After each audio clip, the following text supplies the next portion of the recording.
ay nagsipagtapos dahil ginusto natin? At tayo ba ay nagsipagtapos dahil sinubukan at napagtagumpayan natin?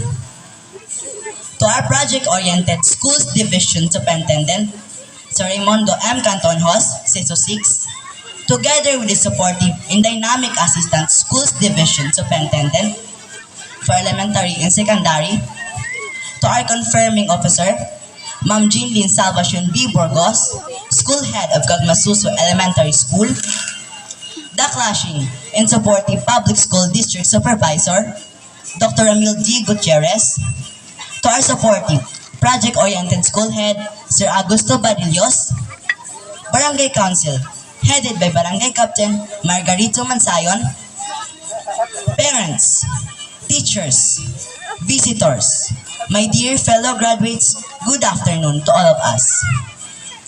Ang sandaling ating inaasam at ng ating mga magulang ay dumating na. Ngunit matapos man ito ay panibagong yugto naman ang magbubukas. Ito ay hindi pagtatapos, ngunit bagong simula. Ito ay nangangahulugang mayroon pa tayong mas malaking hamong kakarapin na mas challenging pa sa makasiyahang naranasan natin simula kinder hanggang sa ika-6 na baitang. Yung iyakan, tawanan, habulan, luksuhan, tagu-taguan. Ang araw na ito ang magsisilbing alaala ng ating mga kulay na nakaraan. Magpapaalala ito na mas agubutihin pa natin ang ating mga susunod na gagawin. Isang malaking karangalan para sa akin ang tumayo dito sa inyong harapan, sa taas ng tablado. Nagpapasalamat at nagagalak sa mga taong malaki ang naging kontribusyon upang makamit natin ang minimiting tagumpay. Nagpapasalamat ako sa Diyos sa pagbibigay ng talento, karunungan, katalinuhan at lakas ng loob. Nagpapasalamat ako sa Diyos sa pagbibigay ng mga maalalahanin at masipag na mga guro, mapagpatnubay ng mga magulang, mga kulit ngunit mabait na kamag-aral. Gusto ko rin magpasalamat sa mga gurong matyagang nagturo sa amin simula kinder hanggang sa ngayon. Mga gurong walang sawang tumulong at dumisiplina sa kabila ng pagiging pasaway. Mga gurong malaki ang dedikasyon sa amin upang kami ay matuto. Kahit na nahihirapan na sila, ginagawa pa rin nila ang kanilang makakaya, matuto at makaangat lamang tayo tungo sa isang tagumpay. Kung hindi dahil sa kanilang sakripisyo at pagmamahal, wala tayo dito mga kapwa ko nagsipagtapos, lalong-lalo na po sa iyo, Sir Jerry, na kung saan tinulungan mo akong mahasa pa ang aking talino at talento sa iba't ibang larangan ng akademya. Tinitiis mong lungkot, magabayan lamang kami. Turuan ang murang isipan, mabuo at matuto para sa aming mga pangarap. Thank you so much po, sir. Maraming salamat mga madam at sir sa pagtulong at paghubog sa aming pagkatao.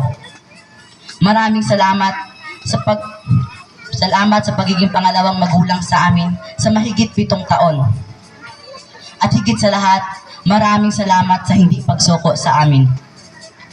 Mga kapwa ko nagsipagtapos, magpasalamat tayo sa ating mga magulang na buong-buo ang determinasyon na nagtatrabaho araw-araw upang mabigay sa ating pambaong kinabukasan, pambili ng lapis, ballpen at papel.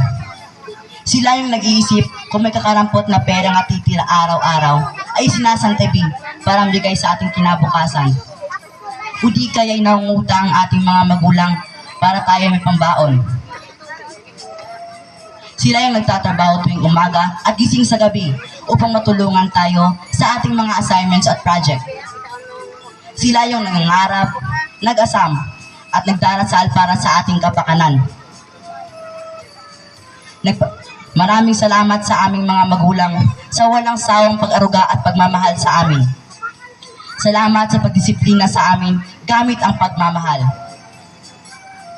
Nagpapasalamat ako sa mami at daddy ko na gumabay sa akin sa direksyong ito.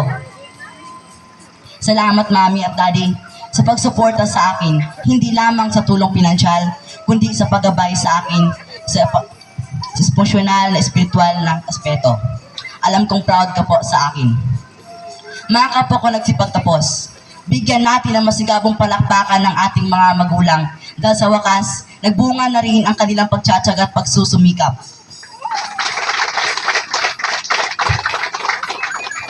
Sa aking mga kamag-aral, salamat sa panghabang buhay na mga kulay na alaala na ating binuo sa mahigit 7 taon. Salamat sa mga halakhak at iyak na ating mga pinagdaanan. Saan man tayo pumunta o mapunta, ang ating napag-aralan sa paaralang ito ang magsisilbing gabay sa ating bagong yugtong kakaharapin. Nagsipagtapos man tayo ngayon ay hindi lamang dahil sa ating sarili, kundi dahil rin sa mga taong kinalimutan ng kanilang sarili, magabayan lamang tayo. Napasalamatan na ba natin ang mga ito?